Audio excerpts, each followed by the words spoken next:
नमस्ते दर्शकवृन्द, फ्रन्टलाइन शोमा यहाँहरूलाई स्वागत छ।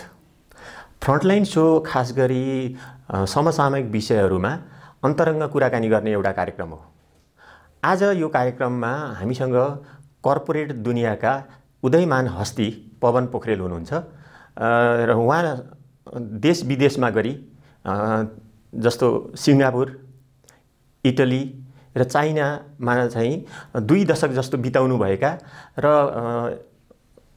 एउटा चाहिँ कर्पोरेट दुनियाँको एउटा चाहिँ कङ्ग्लोमरेट मनोहरा होल्डिङ्सका सिइओ पवन पोखरेल हामीसँग कुराकानीमा हुनुहुन्छ र खास गरी कृषि, रियल इस्टेट, आइटी र हस्पिटालिटी क्षेत्रमा उहाँको परियोजनाहरू कार्यरत छन्। आउनुहोस् उहाँलाई हाम्रो कार्यक्रममा स्वागत गरौँ। नमस्ते। सन्चै हुनुहुन्छ? एकदम सन्चै, थ्याङ्क यू। पवन सर, यहाँ त विदेशमै झन्डै 2 दशक कटाउनु भयो हैन? सिङ्गापुर, चीन, इटाली, त्यहाँको एकाडेमिक कुरा, एक्सपिरियन्स, अनि त्यो बसाइ कस्तो रह्यो, त्यहाँको सिकाइ के रह्यो, त्यो यहाँ नेपालमा इम्प्लान्ट हुन पोसिबल छ? पोसिबल छ हजुर, पोसिबल डेफिनेटली छ। अब हामी के भयो भन्दा हामी डेभलपिङ कन्ट्री भयो, उनीहरू डेभलप्ड कन्ट्री भयो। उहाँबाट सिकेको कुरा त डेभलपिङ कन्ट्रीलाई त काम लाग्ने नै भयो हैन? अनि त्यो भएपछि अब तपाईँको एजुकेसन सेक्टरमा पनि पोसिबिलिटी छ, टुरिज्ममा पनि छ, एग्रिकल्चरमा पनि छ। अब अरू औद्योगिक कुराहरू जे छ भनौँ न, इन्डस्ट्रीको कुरा गर्दाखेरि म्यानुफ्याक्चरिङदेखि लिएर सबै कुरा पोसिबल छ। जस्तै फर इक्जाम्पल म एउटा सबैभन्दा राम्रो एउटा इक्जाम्पल दिन्छु जुन चाहिँ मलाई चित्त नबुझ्या नेपालको। जस्तै बाहिरको हरेक देशमा म जहाँ बस्ने चान्स पाएँ, जस्तै सिङ्गापुर, युरोप अथवा इभन चाइना, एउटा 4 महिलाको हजुरको जुन चाहिँ उनीहरूले कन्ट्रोल गर्छ, जुन चाहिँ नि रिसाइकल गर्छ, त्यो एउटा टेक्नोलोजी छ, भेरी सिम्पल टेक्नोलोजी हैन? त्यहाँबाट हामीले सिक्ने त्यति एउटा मात्रै सिक्यो भने एउटा मेसिन ल्याएर हजुरको 4 महिलालाई आगो बालेर भनौँ न एउटा अब तपाईँको विदाउट पोल्युटिङ एन इन्भाइरोमेन्ट, त्यो ती जाब गर्न पनि हामीले सकिरहेको छैन। त्यो एउटा सबैभन्दा बेसिक इक्जाम्पल हजुरलाई। बाहिरबाट हामीले के सिक्ने भन्दा 4 महिला एउटा चाहिँ गर्न सिक्यो पायो भने पनि आखिर हाम्रो सहर त सफा भयो, देश सफा भयो नि, and it's not a big thing. मलाई त्यस्तो लाग्छ। त्यो एउटा इक्जाम्पल भयो। एजुकेसन त अब टेक्निकल एजुकेसन कुरा गरौँ होइन, बाहिर भनेको हजुरको टेक्निकल एजुकेसनलाई एकदमै मान्यता दिन्छ होइन? हाम्रोमा चाहिँ एकाडेमिकतिर बढी जान्छ, त टेक्निकललाई चाहिँ यहाँ चाहिँ नि एउटा सिटिभिटीले गरिरहेछ, खासै त्यसको भ्यालु त छैन। हजुर अब बाहिर चाहिँ टेक्निकलको भ्यालु छ होइन? त्यो हिसाबले त्यहाँबाट हामीले केही सिक्न सक्छौँ। अब एडभान्स एग्रिकल्चरबाट सिक्न सक्छौँ होइन? हजुरको अब इन्डस्ट्रीमा अत्याधुनिक मेसिनहरू जुन छ उनीहरूको एडभान्स मेसिनहरू, अब हामी कति पछाडि छौँ भन्ने कुरा त अब सबैहरूलाई थाहा नै छ। सिङ्गापुरबाट अथवा युरोपबाट सिकेको एक लाइन कुरा चाहिँ के हो त्यो बसाइको क्रममा? अब सिङ्गापुरबाट मैले हस्पिटालिटी सिकेँ बेसिकली, एकदम सिम्पल। अनि देश बनाए कस्तो सफा हुँदो रहेछ, कसरी अर्गनाइज हुने रहेछ, त्यो एउटा चाहिँ सिक्ने अवसर पाएँ होइन? अनि विकास बनाए के हो, हामी बस्दै त्यो मरिना बे सिङ्गापुरको वान साइड त्यो चौर भएको ठाउँ कस्तो भयो। अनि युरोपबाट कल्चर सिक्ने मौका पाएँ होइन? उनीहरूको कल्चर पुरानो, उनीहरूले कसरी कल्चरलाई प्रिजर्भ गरिरहेछ। Modern is modern but there is a culture. जस्तै फर इक्जाम्पल सिटीमा तपाईँ जथाभावी यहाँ जसरी घर बनिरहेछ होइन, अब तपाईँ रोममा जानुहोस् अथवा जहाँ जानुहोस्, उनीहरूले सर्टन सिटीमा त्यो एउटा मापदण्ड हुन्छ, उनीहरू क्राइटेरिया हुन्छ, यसरी मात्रै घर बनाउनु पाउने होइन? हजुरको त्यो लेभलभित्र तपाईँ जति धनी होस् गरिब होस् त्यो भित्र जे छ, तर बाहिरबाट हेर्दा सिटी त राम्रो देख्यो नि। यहाँ त हाम्रोमा के छ, अब 2 आना जग्गामा 7 तले घर बनाएको छ हेर्नु होइन? अनि कोही पैसा उनीहरूले ठुलो बनाएको छ, नउनीले सानो बनाएको छ, कसैले टिन हालेको छ, अनि सिटी त खतम भइहाल्यो नि बाहिरबाट हेर्दाखेरि। हो त्यो एउटा बेसिक कुरा मैले इटालीबाट सिकेँ। प्लस कल्चर, वाइन कल्चर, चिज कल्चर होइन, आफ्नो कल्चर हुन्छ, फुड कल्चर, त्यो सिकेको भयो। चाइनाबाट सिकेको मैले सिस्टम हो। यत्रो ठुलो पपुलेसन, हाउ दे म्यानेज। नेपालको पुरा पपुलेसन त साङ्घाईको एउटा पपुलेसन मात्रै हो। How they organise, how they manage, एउटा सिस्टम बसाएपछि त सबै चल्ने रहेछ त भन्ने कुरा चाहिँ त्यहाँबाट आफ्नै आँखाले देखेर हेर्न पाएको। त्यो this 3 different thing I learn from overseas. तपाईँको चाहिँ मनोहरा होल्डिङ्स आफैमा एउटा बिजनेस कङ्ग्लोमरेट भयो, अनि यसको चाहिँ भेन्चरहरूको क्याटेगोरी चाहिँ के छ? मेजर 1 2 3 एकचोटि प्रश्न पार्दैन? अब हाम्रो मेन चाहिँ नि हजुरको अब क्याटेगोराइज गर्दाखेरि फर्स्ट थिङ हस्पिटालिटी भयो हजुरको, second I would say agriculture agro tourism, third real estate भन्नाले अब हामी त्यो रियल इस्टेट भन्नाले त्यो जग्गा किन बेच यस्तो होइन कि we want to make corporate office, we want to make very nice बाहिरको स्ट्यान्डर्डको होइन, त्यो किसिमको रियल इस्टेट भयो। हस्पिटालिटी र एग्रिकल्चरको पनि यसरी नै कस्तो नेचर कस्तो हो, कस्तो नेचरको प्रोजेक्टहरूमा काम गरिरहनु भएको छ, अलिकति यसलाई चाहिँ इनलाइट गरिदिनु। अब यस्तो छ हजुरको, हस्पिटालिटी र एग्रिकल्चर चाहिँ हामी कोलाबोरेट गर्न मिल्ने एउटा चिज भयो, जुन चाहिँ नेपालमा भर्खर सुरु हुँदैछ होइन, ल्याकै छ। हजुर के भयो भन्दाखेरि अहिले हामीले जुन प्रोजेक्ट सुरु गरिरहेको छौँ जगतपुरमा, त्यहाँ चाहिँ हामीले 10 बिघामा हामीले फिस फार्म गरिरहेको छौँ, 8 बिघामा हामीले चाहिँ नि अर्ग्यानिक फार्म गरिरहेको छौँ। सो जहाँ चाहिँ हाम्रो फार्म छ त्यहीँ हामी रिसोर्टहरू बनाउँदैछौँ। जगतपुर भनेको कहाँ हो? कसारा, कसारासँगै हजुरको चितवन भयो होइन, त्यहाँ चाहिँ हामीले ठ्याक्कै त्यो गरिरहेको छौँ। त्यो गरेपछि कस्तो भयो भन्दाखेरि हजुरको यता हस्पिटालिटीलाई पनि भयो, you have a nice village, you have a nice room, plus you can experience the agriculture by yourself, you eat fresh, आफै निकालेर खान पायो होइन, भनेपछि एग्रो टुरिज्म भयो नि त हजुरको। त्यो हिसाबले चाहिँ नि दुइटै जोडिन आयो। हजुर, त्यो हस्पिटालिटी भनेको होटल रेस्टुरेन्ट त्यो कन्भेन्सनल कुरा होइन, नयाँ इनोभेसन। यसलाई नयाँ इनोभेसन त भन्न मिलेन हजुरको, यो त पहिलेदेखि हस्पिटालिटी भनेकै अब सर्भिस इन्डस्ट्री भयो, यु गिभ सर्भिस होइन पिपललाई। अब त्यो भएर यसलाई नयाँ इन्डस्ट्री त भन्न मिलेन, हामी खास चाहिँ कोलाबोरेट गर्न मिल्ने होइन, हस्पिटालिटी चाहिँ हजुरको एग्रोमा कोलाबोरेट गर्न मिल्ने भएको भएर अब त्यसरी बुझ्नु पऱ्यो हामीले। ए हजुर, अनि हजुरले चाहिँ आफूले बनाएको युएसपी बिजनेसको अथवा त्यसमा चाहिँ नर्म्स एन्ड भ्यालुजहरू के हुन्, आफ्नो सिकाइ र अहिले गर्न खोजेको कुरा? अब यसमा आफ्नो सिकाइ भने अब मेनली चाहिँ नि बाहिरबाट हामीले जुन कुरा सिकेर आयो त्यो नेपालमा एक्सपिरियन्स सेयर गर्न खोजेको हो हामीले होइन। मेनली अब हामीले चाहिँ नि जुन प्रोजेक्ट गरिरहेको छौँ जुन चाहिँ नि कम्युनिटीलाई बेनिफिट होस् होइन, हामीले सिकेको कुरा अरूमा बाँड्न पाइयोस्, अरूले पनि त्यसबाट केही सिकोस्, प्लस चाहिँ नि इकोनोमिक अलिकति उद्धार होस् मान्छेको होइन। अब यसरी एकजनाले गर्दै बन्ने त हो नि, हाम्रो मेन भ्याल्यु नर्म्स भनेको त्यही भयो। तपाईँको जुन प्रोजेक्टहरू छन् र डेलिभरी दिनुहुन्छ बिजनेस, त्यसको चाहिँ मापदण्डहरू स्ट्यान्डर्डहरू के छ, अथवा आफैले बनाएको चाहिँ नेपालमा यस्तो चलिरहेछ, बाहिरको ट्रेन्ड यस्तो छ, तपाईँले त बाहिरको नि सिकाइ नेपालको नि सिकाइ, त्यहाँ केही इनोभेसन त होला नि? इनोभेसन भनेको यु फलो द टाइम क्या। अब यहाँ बाहिर काम गर्न सजिलो छ हेर्नु, अरूले सोच्दाखेरि चाहिँ बाहिर काम गर्न गाह्रो भन्छ, तर नेपालमा चाहिँ काम गर्न गाह्रो छ बाहिर भन्दाखेरि। यहाँ धेरै पोलिसिजहरू छ, धेरै ऊ छ होइन, बाहिर सजिलो छ। त्यो भएर बाहिरको सर्टन कुरा चाहिँ यहाँ ल्याउन मिल्यो हजुरको होइन। अब पोलिसिजहरू यो जुन तपाईँले भन्नुभयो, अब त्यो चाहिँ कस्तो छ भन्दा हामीले चाहिँ बाहिरकोबाट सर्टकट भनौँ न हजुरको, जुन चाहिँ पहिलेदेखि यहाँ ट्रेडिसनल वेबाट गरिरहेछ त्यसलाई चाहिँ अब त्यो नयाँ बाहिरबाट सिकेको कुरा चाहिँ कम्बाइन गऱ्यो भने त्यही कुरा चाहिँ चाँडै गर्न सकिने भयो। जस्तै फर इक्जाम्पल एग्रिकल्चरलाई हस्पिटालिटीसँग जोड्यो, अथवा त्यसलाई नै अर्को कुनै इन्डस्ट्रीसँग जोड्यो, म्यानुफ्याक्चरिङसँग जोड्यो, त्यो हिसाबले चाहिँ हामी गर्न सकिन्छ। अब जस्तो 1 by 1 अलिक कम्प्रिहेन्सिभ तरिकाले चाहिँ अलिक बताइदिनुहोस् कि जस्तो हस्पिटालिटीको तपाईँले चाहिँ गरिरहेको प्रोजेक्टहरू, त्यसको डोमेन, त्यसमा इम्प्लोइमेन्ट, त्यसको नेचर अलिकति बताइदिनु। हस्पिटालिटी प्रोजेक्ट हामीले 2-3 गरिरहेको छौँ अहिले बेसिकली होइन। एउटा त हाम्रो पुरानो होटलै छ, होटल मनोहरा भन्ने, त्यो चाहिँ कस्तो भन्दाखेरि हजुरको धेरै अगाडि 2011 मा एयरबिएनबी नेपालमा सायद ल्याउने हामी पहिलो होला होइन, पहिलो दोस्रो भनौँ न अराउन्ड द्याट टाइम। अनि त्यो बेलामा चाहिँ कस्तो भन्दा पेइङ गेस्ट भन्ने कन्सेप्ट थियो बाहिर विदेशमा, हामीले चाहिँ नेपालमा त्यो मैले चाहिँ सिकेर आएर त्यो गरौँ आफ्नै घरलाई चाहिँ नि होमस्टे, अहिले पछि होमस्टे भन्नु थाल्यो, त्यो बेलामा चाहिँ नि त्यस्तो थिएन, पेइङ गेस्ट भन्थ्यो। त्यो किसिमले गर्ने भनेर हामीले त्यो सुरु गरे, त्यो एज इट इज रन भइरहेछ। त्यहाँ लङ टर्म गेस्टहरू बस्छ, हामीसँगै बस्छ, हामीसँगै खान्छ होइन, दे पे मन्थली प्राइस अथवा डेली प्राइस, त्यो भयो। त्यसपछि अहिले चाहिँ नि हामीले यतापट्टि अहिले अनगोइङ रनिङ चाहिँ हजुरको त्यही चितवनमा जुन चाहिँ एग्रो टुरिज्ममा रिसोर्टहरू बनाउँदैछौँ।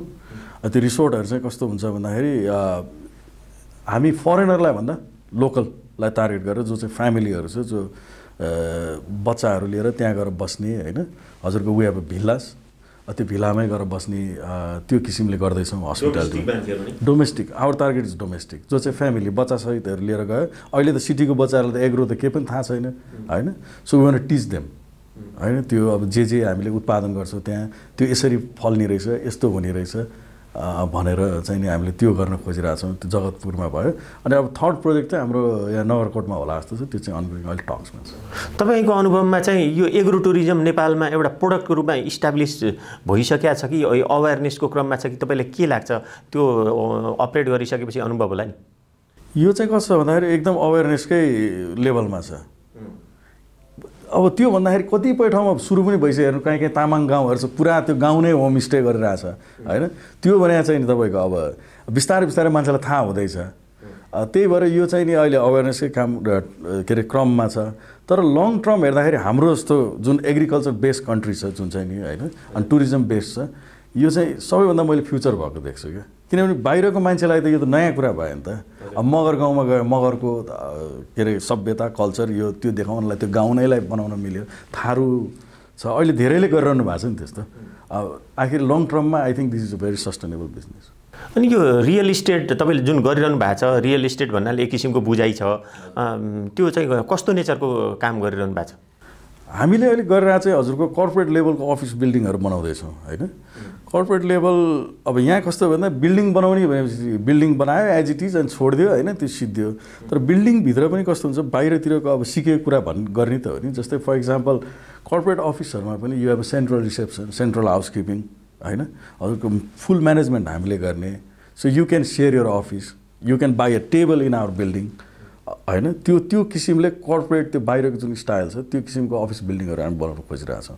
सो अब कोही एकजना हुनुहुन्छ जस्तो तपाईँ for example, so you can just get one table के, तपाईँले एउटा टेबल लिनुभयो अनि मेरो अफिस यहाँ छ भन्न पाउनुभयो होइन, अफिसको नम्बर दिन पाउनुभयो, रिसेप्सनिस्ट हुने भयो यहाँको, अनि कन्फरेन्स हलहरू युज गर्नु पाउनुभयो। त्यो किसिमले चाहिँ हामी डेभलप गर्दैछौँ।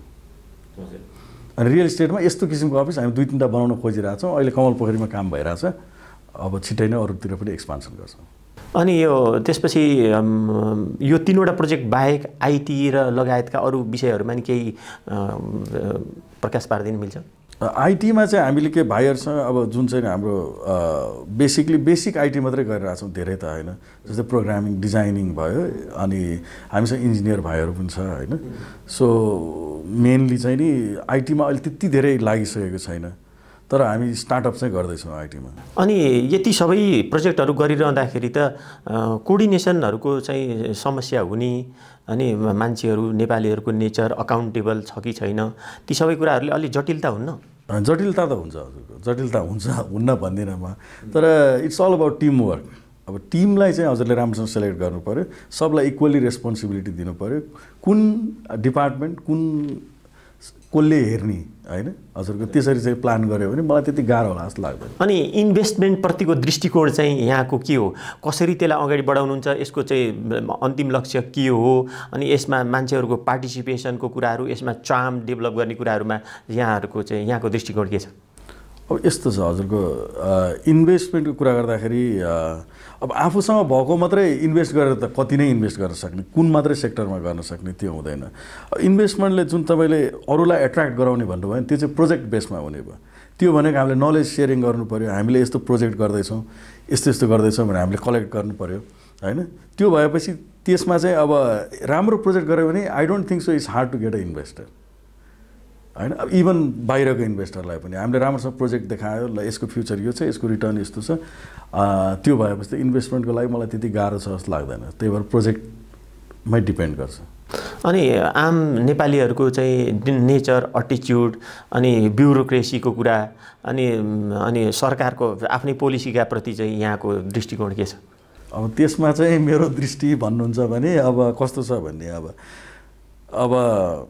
पोलिसी त हाम्रो बेसिकली हामी स्टार्टिङ फेजमै छ। हाम्रो केही पोलिसीमा काम गर्नेलाई केही पनि सजिलो छैन। यहाँ एक दिनमा हुने कामलाई हामीलाई 1 महिना 2 महिना 3 महिना लाग्छ, त्यो त यहाँलाई थाहा नै छ। सो पोलिसी चाहिँ नि धेरै नै रिभाइभ गर्नुपर्ने छ। हामी त्यही कारणले पनि पछाडि पढायो। अनि काम गर्नलाई अब जसले पनि जस्तै बाहिर बस्ने मान्छेहरू जसलाई पनि सोध्नुहोस्, जसको पनि इच्छा के छ भन्दा नेपाल आएर केही गरौँ भन्ने छ, जसलाई पनि सोद्धा हुन्छ। तर आउन किन नचाहेको भन्दा यही पोलिसीले गर्दा हो। एउटा साधारण काम गर्नलाई यहाँ चाहिँ नि हजुरको धेरै हर्डलहरू छ। कम्पनी रेजिस्टर गर्न त्यस्तै गाह्रो, लोन निकाल्न त्यस्तै गाह्रो हजुरको, त्यो चाहिँ छ। अब मान्छेको एटिट्युडको कुरा गर्नुहुन्छ भने मान्छे त यहाँको फ्रेन्डली छ एकदमै, तर अब नडाँटी भन्दाखेरि चाहिँ अलि अल्छी पनि छ क्या मान्छेहरू दे टेक इजी एभ्रिथिङ क्या। अब आज हुने कामलाई भोलि आउनुहोस् भनिदियो, पर्सि आउनुहोस् भनिदियो। सबलाई यति सजिलो छ कि यहाँ जे काम गर्नलाई पनि त्यसले गर्दा चाहिँ अलिकति गाह्रो छ क्या। अब के भन्ने मैले अब। अनि यो एचआर ह्युमन रिसोर्स एचआर एब्जर्भसनको बारे चाहिँ यहाँको बुझाइ के छ? यहाँले कसरी बुझिरहनु भएको छ यो चाहिँ सर्ट पिरियडमा? अब ट्यालेन्ट चाहिँ नभएन हेर्नुहोस्, एचआर कुरा गर्दाखेरि हामीसँग ट्यालेन्टहरू धेरै छ। अनि तर कस्तो भयो भन्दा उनीहरूको ट्यालेन्ट राइट ठाउँमा हामीले युजै गर्न सकेका छैन कि हामी अपर्च्युनिटी नै दिन खोज्दैनौँ क्या। एउटा कुरा त्यही भएर चाहिँ नि अब तपाईँको को केमा राम्रो छ त्यो हेरेर उसलाई त्यो अनुसारले चाहिँ नि राम्रोसँग जब दियो भने नेपालमा एचआर राम्रो छ। यहाँबाट गएको मान्छेहरू बाहिर सबै राम्रैसँग काम गरिरहेछ त होइन, यहीँ चाहिँ किन काम गर्न सक्दैन त हाम्रो? त्यो कारण चाहिँ के भन्दाखेरि हामीले opportunity right people at the right place गर्न नसके जस्तो लाग्छ मलाई। नेपालको कमर्सियल डोमेन अझ भनौँ कर्पोरेट सेक्टर, खास गरी रियल इस्टेट, हस्पिटालिटी, एग्रिकल्चर यी चाहिँ रिफरेन्समा राखेर यिनीहरूप्रतिको चाहिँ यहाँको बुझाइ के छ? यहाँले त्यसमा केही रिसर्च पनि गर्नुभयो होला यत्रो काम गरिरहँदाखेरि? मेरो बुझाइमा मैले बुझ्दाखेरि त अब अहिले नेपाल चलेकै प्राइभेट सेक्टरले गर्दा हो एकदम। अब आई मे बी रङ, मेरो आफ्नो पर्सनल थट हो होइन। अब गभर्मेन्टले कामै नगरे भने होइन, फेरि उहाँहरूले गरिरहनु भएको छ सबै सेक्टरमा, तर एकदम स्लो फेसमा छ होइन। अनि जति पनि अहिले यो कन्ट्री रन भएको छ, इकोनोमी रन भएको छ होइन, प्राइभेट सेक्टरले गर्दै हो। त्यही भएर म त के भन्छु भन्दाखेरि हजुरको जति पनि मेजर अर्गनाइजेसनहरू छ ठुल्ठुलो कर्पोरेट अन्डर गभर्मेन्टको, जस्तै फर इक्जाम्पल एयरलाइन्स भयो, आयल निगम भयो, अब बिमा त नभनौँ, अरू जुन छ नि यो प्रोजेक्टहरू जस्तै स्पेसल्ली म्यानुफ्याक्चरिङ उद्योगहरू, सिमेन्ट कारखाना यिनीहरू चाहिँ प्राइभेटलाई दियो भने चाहिँ नि अलि राम्रो हुन्थ्यो जस्तो लाग्छ मलाई। अब जस्तो यहाँले आफ्नै स्ट्राटेजिक कुरा त नबन्नु होला, तैपनि सेयर गर्न मिल्ने बिजनेसको प्रोस्पेक्ट नेपालमा चाहिँ कहाँनिर छुटिरहेछ, कहाँनिर चाहिँ यो आम मान्छेलाई भनिदिन मिल्ने केही छ? बिजनेस प्रोस्पेक्ट हेर्नुहोस्, Nepal is a still like developing. मैले भने नि हजुरको यो kind is for me is a virgin country. हेर्नु जेमा पनि प्रोस्पेक्ट छ यसमा होइन, जुनसुकै बिजनेस गर्नुहोस् त्यसमा चाहिँ छ। अब तपाईँले त्यो अब मैले भन्दाखेरि चाहिँ के भन्छु भन्दाखेरि जे गर्नुहुन्छ त्यसमा थरो अध्ययन गरेर पहिला बुझेर त्यसको डिटेल लिएर चाहिँ तपाईँले गर्नुभयो भने त जुनसुकै सेक्टरमा पनि अपर्च्युनिटी छ जस्तो लाग्छ मलाई। जसलाई पनि हजुरले भन्नुभयो भने त्यही भन्छ, यो भर्खर सुरु भइरहेछ होइन, यहाँ के हाम्रो देशमा केही छँदै छैन त। अब कति कुराहरू त हुनै बाँकी छ नि त, भर्खर त फेस आउँदैछ। त्यो भएर चाहिँ नि त्यही भएर बिजनेस गर्ने मान्छेहरूलाई म के भन्छु भन्दाखेरि अलिकति पेसेन्स भएर अलिकति टाइम लिएर आत्तिनु चाहिँ हुँदैन। फेरि यहाँ चाहिँ जे गर्नलाई पनि टाइम लाग्छ, त्यो चाहिँ त्यसमा चाहिँ डाउटै छैन। त्यही भएर अलिकति नआत्तिकन गऱ्यो भने जुनसुकै सेक्टरमा पनि फ्युचर चाहिँ छ। अब यहाँ हजुरलाई थाहा नै छ, एउटा म इक्जाम्पल दिन्छु, जस्तै अनलाइन बिजनेसहरू कस्तो राम्रो फस्टाइरहेको छ। इभन फुड डेलिभरी एप्स भयो, दराज हेर्नुहोस् कति भएर यिनीहरू खोलेको होइन। भने त उनीहरूले खोल्दाखेरि त यत्रो होला भनेर सोचे पनि थिएन, तर प्रोस्पेक्ट त रहेछ नि त। त्यो हिसाबले चाहिँ नि जुनसुकै काम गर्नुहोस् अलिकति पेसेन्स भएर गऱ्यो भने हुन्छ जस्तो लाग्छ। अनि नेपालमा शिक्षा र शैक्षिक उत्पादन अथवा त्यो जुन मान्छे उत्पादन भइरहेछ शिक्षा क्षेत्रबाट, नेपालमा जुन शिक्षाका जुन बिटहरू र डाइमेन्सनहरू छन्, अनि तपाईँ एब्जर्भ गर्नुहुन्छ, कन्जम्सन गर्नुहुन्छ, त्यो बिचमा चाहिँ डिफ्रेन्सेस धेरै देख्नुहुन्छ कि त्यो चाहिँ होइन पुरिँदै गएको यहाँलाई के लाग्छ? कतिको डिफ्रेन्स छ त्यो शैक्षिक उत्पादन र एब्जर्सन वा जब मार्केटको? मैले हजुरलाई अघि भने जस्तो नेपालको शैक्षिक चाहिँ बढी एकाडेमिक भएको भएर त्यसले चाहिँ नि हजुरको जब मार्केटलाई चाहिँ हेल्प गरे जस्तो मलाई चाहिँ लाग्दैन। हामीले चाहिँ टेक्निकल एजुकेसनलाई बढी प्रायोरिटी दियो भने जब क्रिएट गर्नलाई, कन्ट्रीको इकोनोमी बढाउनलाई चाहिँ त्यो चाहिँ सजिलो हुन्छ जस्तो लाग्छ मलाई होइन। अब जुन छ अब त्यो भन्दैमा अब इन्जिनियर्स, डक्टर यिनीहरू जो पढिरहेछ उनीहरूलाई त राम्रो छ, तर अब आम सबै त त्यो बन्न सक्दैन होइन। सो उनीहरूलाई चाहिँ अब जस्तै उनीहरूले चाहिँ नि अब फर इक्जाम्पल कमर्स पढ्यो अथवा आर्ट्स पढ्यो अथवा केही गर्यो भने उनीहरूले जुन हिसाबले पढाएको छ त्यो त्यति बजारमा त हाम्रो त मार्केटमा त त्यसले त जब क्रिएट त गर्दैन नि, त्यो त खालि जब खाने मात्रै बाटो भयो। हजुरले एउटा कम्पनी खोल्नुहुन्छ, you are just producing staffs क्या, you are not producing entrepreneurs. हाम्रो प्रब्लम चाहिँ यो छ हजुरको, हामी त इन्टरप्रेनर प्रड्युस गर्नु पऱ्यो नि। अन्तिमतिर ल मेकिङ फेनोमेनन अनि नेपाली राजनीति र ब्युरोक्रेसीलाई चाहिँ यहाँले केही भन्न खोज्नु भएको छ अथवा यो बाहेक पनि अरू कसैलाई केही होइन सम्बोधन गर्न चाहनुहुन्छ? होइन, अब यो नेपालको पोलिटिक्सको बारेमा म केही बोल्नै चाहन्न होइन। यो स्टेबल भइदिएको भए हाम्रो देश चाहिँ विकास हुनलाई धेरै सजिलो हुन्थ्यो। स्पेसल्ली एफडिआई बाहिरबाट जो इन्भेस्टरहरू आउन खोज्छ उनीहरूले हेर्ने भनेको पोलिटिकल स्टेबिलिटी हो, त्यो चाहिँ छैन होइन। त्यही भएर अब कन्ट्री चाहिँ नि के अरे पोलिटिकल्ली स्टेबिलिस्ट होस्, त्यो भएपछि अटोमेटिकल्ली चाहिँ नि विकास हुन्छ भन्ने चाहिँ मेरो मान्यता हो। पोलिटिक्सको कुरा गर्दाखेरि अरू त खास केही छ। अनि अन्तिमतिर यहाँको आफ्नो लक्षित वर्ग छ भोलिको होइन, बिजनेसको डाइमेन्सनको, त्यहाँ केही तपाईँले केही भन्ने कुरा छ? अब त्यसमा हामीले भन्दाखेरि हामी चाहिँ एउटा यस्तो किसिमको कर्पोरेट निर्माण गर्न गइरहेको छौँ जुनले चाहिँ जुन जुन क्षेत्रहरू हामी समेट्छौँ त्यो चाहिँ कम्युनिटी बेस्ड होस्। भोलि त्यसले चाहिँ नि बढी रोजगार उत्पादन गरोस् र कम्युनिटी आफै पनि सामेल होस्। जस्तै एग्रिकल्चरमा भयो, टुरिज्ममा भयो, अरू जुन जुन हामी काम गर्छौँ त्यो किसिमले चाहिँ अब कम्युनिटी बेस्ड होस् भनेर नै हामीले चाहिँ नि काम गर्ने हो।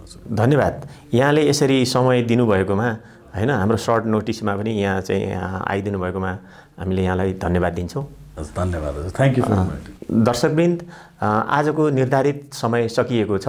अर्को श्रृङ्खलामा पुनः यस्तै पात्र र बहसका साथ आउने नै छौँ। हामी सबैलाई बिदा दिनुहोस्। नमस्ते।